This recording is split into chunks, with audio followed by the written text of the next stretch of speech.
कक्षा 11 का कल फिजिक्स यानी भौतिक विज्ञान का लगा था लेसन नंबर 2 विमीय विश्लेषण। आंकिक में चल रहा था। क्वेश्चन नंबर 6 आपका कंप्लीट हो गया था। चलते हैं 7वें पर। और जब भी क्वेश्चन आपको फिजिक्स का जब भी क्वेश्चन आंकिक का प्रश्न देखना हो तो इस वीडियो के डिस्क्रिप्शन में ज़रूर जाइए।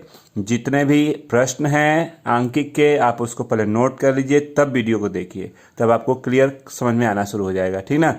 तो डिस्क्रिप्शन में आपका इसका प्रश्न है, तो डिस्क्रिप्शन से आप इसके प्रश्न को डाउनलोड कर लीजिए, फिर उसके बाद इस वीडियो को देखिए। चलिए क्वेश्चन नंबर 7 पे चलते हैं। फिर भी क्वेश्चन को हम पढ़ दे रहे हैं, 7 नंबर चलते हैं। तो 7वां क्वेश्चन आपको दिया गया है, ध्यान से सुनिएगा। स्टील का यंग प्रत्यास्था गुणांक, स्टील का दिया गया है आपको यंग प्रत्यास्था गुणांक दिया गया। क्या दिया गया है? तो वह दिया गया है कि 19 गुणिते 10 के घात 10 न्यूटन प्रति मीटर स्क्वायर। तो कहता है कि इसे डाइन प्रति सेंटीमीटर स्क्वायर में बताइए कितना होगा। यानी MKS वाली पद्धति से हमको CGS वाली पद्धति में चलना है। अपनी समझने के लिए हमने लिख लिया कि MKS वाले से आपको CGS में चलना है। कितना होगा ये पूछ रहा है। आपने कहा लगाने से पहले कहते हैं कि जो दिया गया है उसकी बीमा लिख लेते हैं। तो यंग प्रत्यास्था गुणांक, तो यंग प्रत्यास्था गुणांक की अगर हम बीमा लिखें तो आपको लिखवाया गया है कि ml के पावर -1 और t के पावर -2 इसकी बीमा होती है। ये n1 है, n2 पूछ रहा है। तो फार्मूला आपके पास था n2 बराबर n1 m1 अपान m2 के power a T1 L1 upon L2 के पावर B और T1 अपान T2 के पावर C। यह बीमा बता रहा है कि आप तीनों को लेके चलेंगे। तो N2 is equal to N1 दिया गया है 19 गुणिते 10 के घात 10। M मतलब द्रव्यमान होता है, तो पहले वाले में द्रव्यमान यानी MKS में द्रव्यमान किस में होता है तो आप बोलते हैं किलोग्राम, और CGS में ग्राम के पावर A मतलब M के पावर कितना है 1। MKS में लंबाई किस में होती है तो मीटर, और CGS में लंबाई होती है सेंटीमीटर के पावर कितना तो -1। और दोनों में जो टाइम होता है वो सेकेंड में ही होता है। ये -2 कट गया। आपने कहा कि 19 गुणिते 10 के घात 10, 1 किलो को बदल दीजिए तो 1000 ग्राम, ये ग्राम 1। मीटर को बदलते हैं तो 100 सेंटीमीटर, ये सेंटीमीटर -1 कट गया, ये भी कट गया। आप 19 गुणिते 10 के घात 10 बोलेंगे, 10 के घात 3 है और ये नीचे आएगा तो 1/100। यानी हम ये कह सकते हैं कि आप इसको लिख सकते हैं। देखिए ध्यान दीजिएगा, 19 गुणिते 10 के घात 3, 10 के घात 10 था ना पहले, 10 के घात 10, 10 के घात 3 ऊपर गया 10 के घात -2, यानी 19 गुणिते 10 के घात 13 में से 2 गया 11 और मात्रक हो जाएगा डाइन प्रति सेंटीमीटर स्क्वायर। ये है इसका आंसर, नोट कर लीजिए। चलिए चलते हैं क्वेश्चन नंबर 8 पे। 8 में दिया गया है कि किसी स्थान पर गुरुत्वीय त्वरण, कह रहा है कि किसी स्थान पर गुरुत्वीय त्वरण जिसका आप इस्तेमाल जी से दिखाते हैं का मान 10 मीटर पर सेकेंड स्क्वायर है। तो इसे कहता है कि सेंटीमीटर प्रति मिनट स्क्वायर में बताइए कितना होगा। चलिए कोशिश करते हैं। N2 पूछ रहा है, तो आपने कहा सबसे पहले कि जो दिया गया है उसकी बीमा क्या होती है। गुरुत्वीय त्वरण यानी त्वरण, तो त्वरण की बीमा होती है LT के पावर -2। तो पहले हमारे पास फार्मूला था N2 is equal to N1 M1 upon M2 के पावर A और L1 अपान L2 के पावर B, और यहाँ होता है T1 अपान T2 के पावर C। M है नहीं तो M को मत लीजिए। N1 की जगह पे 10 दिखा। L पहले वाले में लंबाई मीटर है, दूसरे में सेंटीमीटर है के पावर B यानी कि 1। समय पहले में सेकेंड में दिख रहा है, दूसरे में हमको मिनट में चाहिए, तो 1 यानी मिनट लिख लीजिए के पावर -2 हो गया। चलिए सॉल्व करते हैं। मीटर को बदलते हैं तो 100 सेंटीमीटर, यहाँ सेंटीमीटर, सेकेंड को रहने देते हैं और यहाँ बदलते हैं मिनट, यानी 60, 1 मिनट में 60 सेकेंड होता है। ये कट गया, ये भी कट गया। ये 10 गुणिते 100 ये ऊपर जाएगा तो 60 का वर्ग 3600, तो 36 गुणते 10 के घात 2, 2 4 1 5, 5 घात, यानी 10 से भाग देते हैं तो 3.6, 10 से गुणा कर लीजिए, इतना आप लिख सकते हैं सेंटीमीटर मिनट स्क्वायर। ये आपका आंसर हो गया, नोट कर लें। चलिए 9 नंबर दिया गया है, ध्यान देते हैं। तो 9 नंबर में कहता है कि एक बर्फ की गुप्त ऊष्मा 80 कैलोरी प्रति ग्राम। बर्फ की गुप्त ऊष्मा दिया है कितना, तो चलिए लिखते हैं 80 कैलोरी प्रति ग्राम। तो इसे जूल प्रति किग्रा में व्यक्त कीजिए। जूल प्रति किग्रा में पूछ रहा है। आप एक चीज़ को ध्यान दीजिएगा भी कि जूल एमकेएस में है, तो एमकेएस में जूल का अपोजिट जब सीजीएस में चलते हैं तो जूल का उल्टा अर्ग होता है, जबकि यहाँ कैलोरी दिया है। यानी हम चाहते हैं कि कैलोरी को अर्ग में कन्वर्ट कर लें, यानी इस क्वेश्चन को बदलना चाहते हैं। तो आपने कहा कि हम जानते हैं, देखिए हमारे पास कुछ फार्मूले हैं। 1 कैलोरी बराबर 4.18 जूल, ठीक। 1 जूल बराबर 10 के घात 7 अर्ग, मतलब 1 कैलोरी को हमने लिखा 4.18 जूल में हो गया, 1 जूल को बदल दिया 10 के घात 7, यानी हमारे कहने का मतलब ये है कि 1 कैलोरी को अगर हम अर्ग में बदलेंगे तो 4.18 गुणित 10 के घात 7 अर्ग बोल सकते हैं। यानी हम चाहते हैं क्वेश्चन को, देखिए ये सीजीएस में दिख रहा है, ये सीजीएस में नहीं है, तो इसको भी सीजीएस में करने के लिए कैलोरी की जगह पे अर्ग होना चाहिए था। तो पहले क्वेश्चन को चेंज करते हैं। तो हमने कहा 80 1 कैलोरी में इतना अर्ग होता है 4.18 गुणित 10 के घात 7। अब आप लिख सकते हैं अर्ग प्रति ग्राम। अब क्वेश्चन हो गया कि इतना दिया गया है, ये इसमें कितना होगा। चलिए आपने कहा पहले तो जो भी चीज़ दिया गया है, यानी गुप्त ऊष्मा दिया गया है, तो जो भी चीज़ दिया गया उसकी बीमा लिख लेते हैं। तो गुप्त ऊष्मा की बीमा L के पावर 2 T के पावर -2 होता है। सूत्र होता है N2 = N1 M1 अपान M2 के पावर A, यहाँ L1 अपान L2 के पावर B, और ये होता है T1 अपान T2 के पावर C। हमारे कहने का मतलब ये है कि बीमा में M है नहीं, तो M को मत लीजिए, M को छोड़ दिया। तो आपने कहा N2 बराबर N1 की जगह पे आपके पास यही है ना, तो ये हो गया 80 4.18 10 के घात 7। M नहीं लेंगे, L लेते हैं। L मतलब इसमें, तो CGS में लंबाई सेंटीमीटर में होती है, तो सेंटीमीटर और MKS में मीटर होती है, कि पावर B यानी कि 2। समय दोनों में किस में होती है, सेकेंड में होती है, के पावर -2। ये कट के हट गया। आपने कहा 80 4.18 10 के घात 7 सेंटीमीटर, ये 100 सेंटीमीटर मीटर को बदल दिया, ये कर गया। आपने कहा 80 4.18 10 के घात 7 1/100 का वर्ग, मतलब 10 के घात 4 हो गया। तो 80 4.18 ऊपर जाएगा 10 के घात 3। अब करते क्या हैं कि आप पहले 1 0 इसके साथ ले 8 से गुणा करते हैं। 8 × 64 4 6 8 एकम 8 और 6 14 हासिल 1 32 1 33 2 सामने दशमलव, और 1 0 इसके साथ गया था 10 के घात 4। विज्ञान की भाषा में आप कहते हैं कि एक अंक पूर्णांक होने 10 से भाग दिया 3.344 और 10 से गुणा कर दीजिए इतना। अब मात्रक आपका क्या कह रहा है, जूल प्रति किग्रा में। आइए आपका आंसर हो गया, नोट कर लेते हैं। चलिए क्वेश्चन नंबर 10 की बात करते हैं, तो ध्यान से देखिएगा, कुछ इसमें ट्रिक है। 10 में कहता है कि भाप की गुप्त ऊष्मा, कह रहा है कि भाप की गुप्त ऊष्मा 536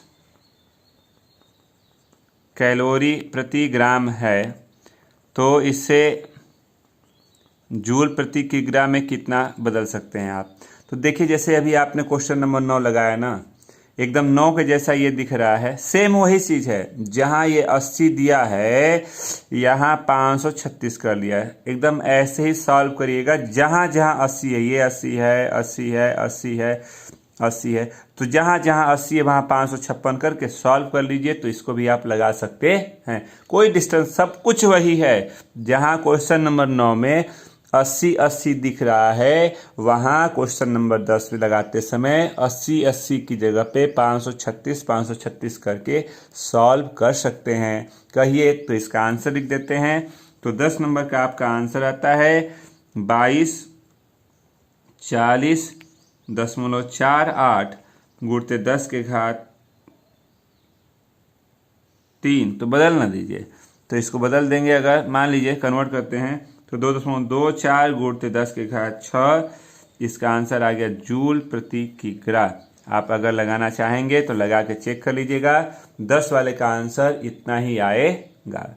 ठीक, ये तो पहला प्रकार हो गया, एक पद्धति से दूसरी पद्धति में चलना। ठीक ना, चलते हैं इसके द्वितीय प्रकार पे। तो ध्यान दीजिएगा, क्वेश्चन आपको इसका भी हम दे देंगे, जो भी हम बोल रहे हैं इसका क्वेश्चन आपको डिस्क्रिप्शन में जरूर मिलेगा। इस लेसन में 4 प्रकार के क्वेश्चन बनते हैं, 4 प्रकार के क्वेश्चन को आपको जरूर बताया जाएगा। जो भी पढ़िए, जितना भी पढ़िए, अच्छा पढ़िए और दमदार पढ़िए। ठीक ना, चलिए चलते हैं इसके सेकेंड प्रकार पे। दिया गया है आपको दीर्घ उत्तरीय प्रश्न में। दीर्घ उत्तरीय प्रश्न का पहला क्वेश्चन अगर हम ध्यान देते हैं, ध्यान से देखिएगा, पढ़ भी दे रहे हैं।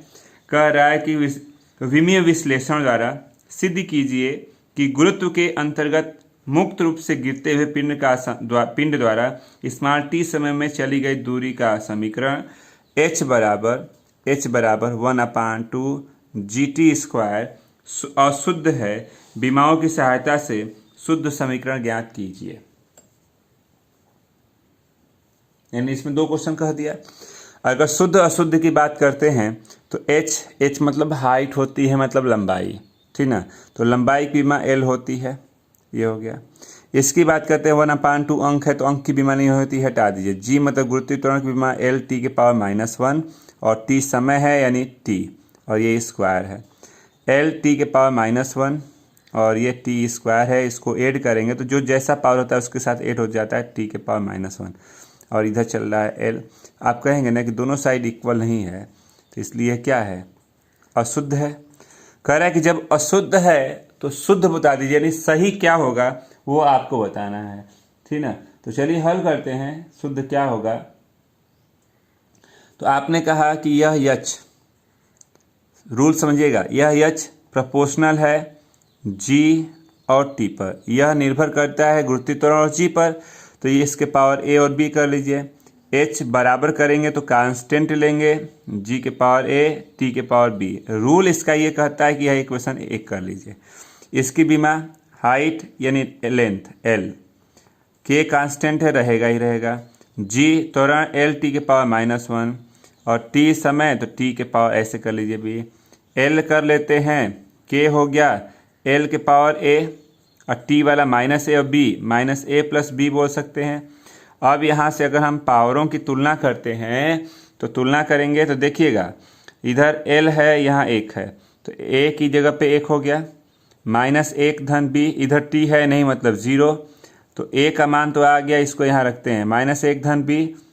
ठीक ना, -1 धन b कर लीजिए, तो यहाँ पे आपके पास कितना हो गया 0, तो b की वैल्यू कितना लिख सकते हैं आप, 1 कर सकते हैं। तो अब a और b की वैल्यू जब आ गई है तो a और b की वैल्यू को कहाँ रखना चाहेंगे आप, समीकरण 1 में। 1 में रखते हैं तो h बराबर k g t, तो ये आपका हो गया इतना, यानी h का वैल्यू कितना हो गया, k g t। ये आपका फार्मूला। k कांस्टेंट होता है, कांस्टेंट की जगह पे हम क्या कर सकते हैं, कुछ भी रख सकते हैं। तो ये आपका सही वाला रिजल्ट आपका हो गया इतना।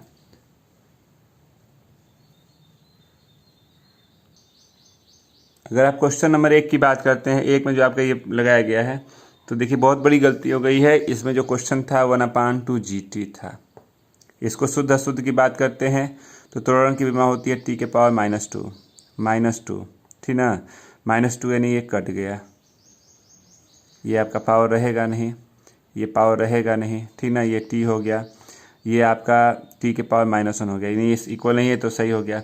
अब आते हैं यहाँ पे, तो त्वरण की विमा l⁻⁻2 होता है, तो -2a, यहाँ हो गया -2a, तो -2 ये हो गया 2 रखेंगे तो यह आपका हो गया 2 GT²। आपका ये रिजल्ट सही हो गया। बीमा थोड़ा सा वो एल टी के पावर -1 वेग की विमा होती है, त्वरण की विमा नहीं होती है, तो गलती से लिख दिया गया। तो चलिए अब सही हो गया।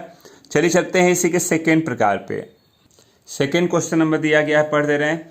यदि किसी सरल लोलक का आवर्तकाल टी, उसके गोलक के द्रव्यमान स्मॉल धागे की लंबाई स्मॉल तथा गुरुत्वीय त्वरण स्मॉल जी पर निर्भर करता है, तो विमिम विधि से आवर्तकाल के लिए व्यंजक प्राप्त कीजिए।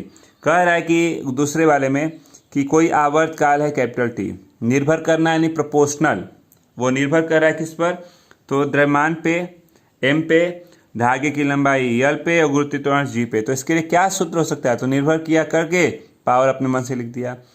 टी बराबर कोई कांस्टेंट ले लेते हैं, तो और कांस्टेंट लेके ए बी सी पावर करके समीकरण 1 मान लीजिए। अब सबकी विमा लिखते हैं। टी आवर्तकाल, काल मतलब समय, समय की विमा टी होती है, ये हो गया के।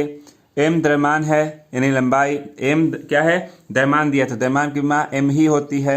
एल लंबाई है तो एल हो गई, और त्वरण है एल टी के पावर -2 होता है, ये सी हो गया। यहाँ देखिए टी है, बाकी दो एम और एल नहीं दिया गया है। अगर आपको देखने के लिए बनाना है तो लिख करके इसके पावर 0 कर देंगे तो वो दिखना भी शुरू हो जाएगा। ये एम के पावर ए हो गया, एल के पावर बी, एल के पावर सी, तो बी प्लस सी बोल सकते हैं, टी के पावर -2 सी बोल सकते हैं।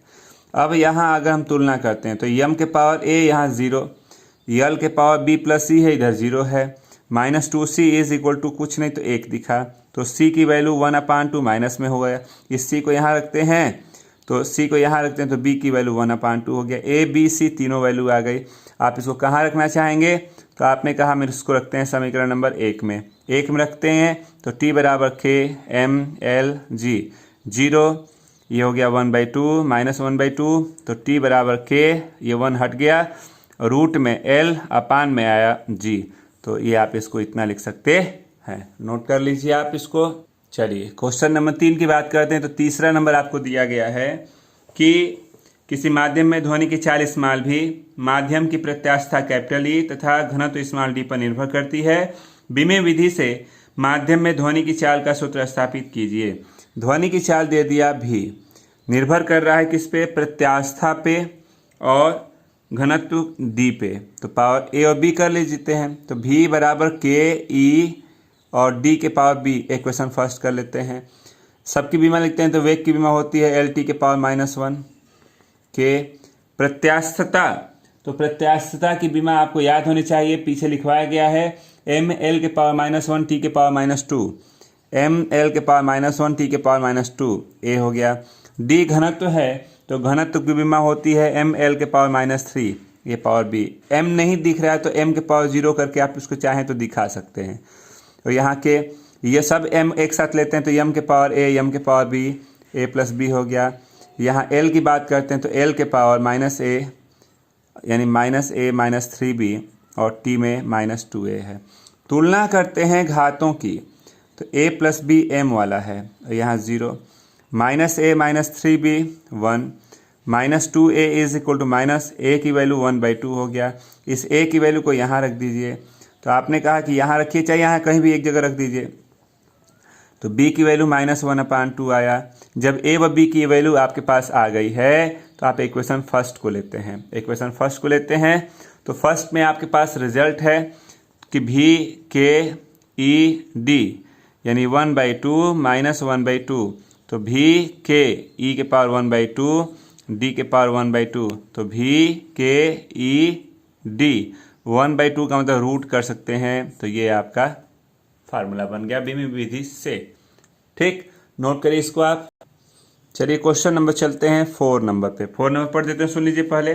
एक तने हुए तार में अनुप्रस्थ तरंग की चाल स्मॉल भी, तार में तनाव कैपिटल एफ और उसके एकांक लंबाई के द्रव्यमान स्मॉल एम पर निर्भर करती है, तो अनुप्रस्थ तरंग की चाल का व्यंजक विमाओं की सहायता से ज्ञात कीजिए। कह रहा है कि इसकी जो चाल है स्मॉल भी प्रोपोर्शनल है किस पर, तनाव एफ और एकांक लंबाई का द्रव्यमान स्मॉल ए। आप याद रखिएगा कि एकांक लंबाई की विमा, एकांक द्रव्यमान की, एकांक नहीं, एकांक लंबाई की द्रव्यमान कर लीजिए। एकांक लंबाई की द्रव्यमान जिसको आप बोलते हैं कि विमा होती है, याद रखेंगे एम एल के पावर -1, ठीक ना। ये हो गया, ऐसे दे दिया, तो v बराबर के F m power a b है, इक्वेशन फर्स्ट कर लीजिए। अगर हम बीमा लिखते हैं तो v वेग की बीमा l t के पावर -1 होती है। k f तनाव है, तनाव मतलब बल, तो m l t के पावर -2 कर लेंगे। और इसकी बीमा भी हमने लिखा है कि m l के पावर -1 होती है। अगर हम इसको लिखना चाहें तो m के पावर 0 l t के पावर -1, तीनों दिखने लगा। अब एक साथ करते हैं तो m के पावर a m के पावर b, तो a प्लस बी, l के पावर a माइनस बी और t के पावर -2a दिख रहा है। अगर हम यहाँ घातों की तुलना करते हैं तो m के पावर a प्लस बी है, ये 0 है। यहाँ a माइनस बी l के पावर है, l के पावर 1, -2a -1, a की वैल्यू 1/2 हो गया। इसको यहाँ या यहाँ कहीं भी रख दी, मान लीजिए हम यहाँ रखते हैं तो b की वैल्यू माइनस में आ गया। इसकी वैल्यू को अगर हम इक्वेशन फर्स्ट में पहले में रखना चाहते हैं क्योंकि हमारे पास रिजल्ट यहाँ है, तो v बराबर k एफ m, f के पावर a और ये b, तो v बराबर k f के पावर 1/2 m के पावर 1/2, 1/2 का मतलब होता है रूट, तो f/m लिख सकते हैं। तो ये आपका फार्मूला बन गया, नोट कर लीजिए इसको आप। अभी इसमें जानते हैं बहुत सारे क्वेश्चन हैं, ये आपका 4 नंबर हुआ है। इसी टाइप में कम से कम आपके पास 4-5 क्वेश्चन अभी और हैं, और उसका सेकेंड, थर्ड और फोर्थ टाइप भी हैं। तो आज के लिए बस इतना ही रहने दीजिए, कल इसके बाद लगाया जाएगा बस।